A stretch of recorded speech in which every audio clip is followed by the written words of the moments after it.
India the most populated country. ഏകദേശം 100 കോടിയോളം ജനങ്ങൾ ഈ ഇന്ത്യയിൽ താമസിക്കുന്നു.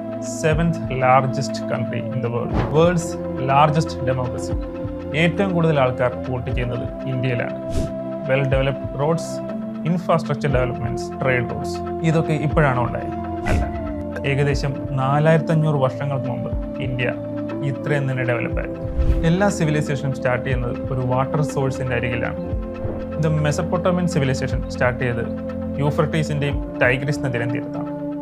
ഈജിപ്തിന്റെ സിവിലൈസേഷൻ സ്റ്റാർട്ട് ചെയ്തത് നൈൽ നദിയുടെ തീരത്താണ്. അതോടൊപ്പം തന്നെ ചൈനീസ് സിവിലൈസേഷൻ സ്റ്റാർട്ട് ചെയ്തത് യെല്ലോ റിവർ എന്ന് പറയുന്ന നദിയുടെ തീരത്താണ്. ഇന്ത്യൻ സിവിലൈസേഷൻ സ്റ്റാർട്ട് ചെയ്തത് ഇൻഡസിന്റെയും സരസ്വതി റിവറിന്റെയും സൈഡിലാണ്.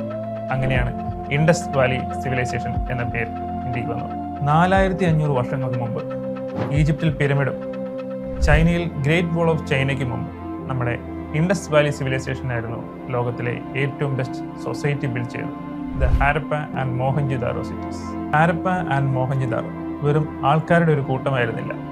ആ കാലത്തെ വെൽ സ്ട്രക്ചേർഡ്, വെൽ ഡെവലപ്ഡ് ആയ 2 സിറ്റീസ് ആയിരുന്നു Harappa and Mohenjodaro. Well developed cities എന്ന് പറഞ്ഞാൽ സ്ട്രെയിറ്റ് റോഡുകൾ, വെൽ കൺസ്ട്രക്റ്റഡ് വീടുകൾ, ഡ്രെയിനേജ് സിസ്റ്റം, ട്രേഡ് റൂട്ടുകൾ എല്ലാം ഉണ്ടായിരുന്നു ഈ സിറ്റിയിൽ. ഈജിപ്തിൽ പിരമിഡ് ഉയരുമ്പോൾ ഇൻഡസിൽ ട്രേഡും കമ്മ്യൂണിറ്റി സ്റ്റാൻഡേർഡും വെൽ ബീയിങ്ങുമാണ് ഫോക്കസ് ചെയ്തിരുന്നത്.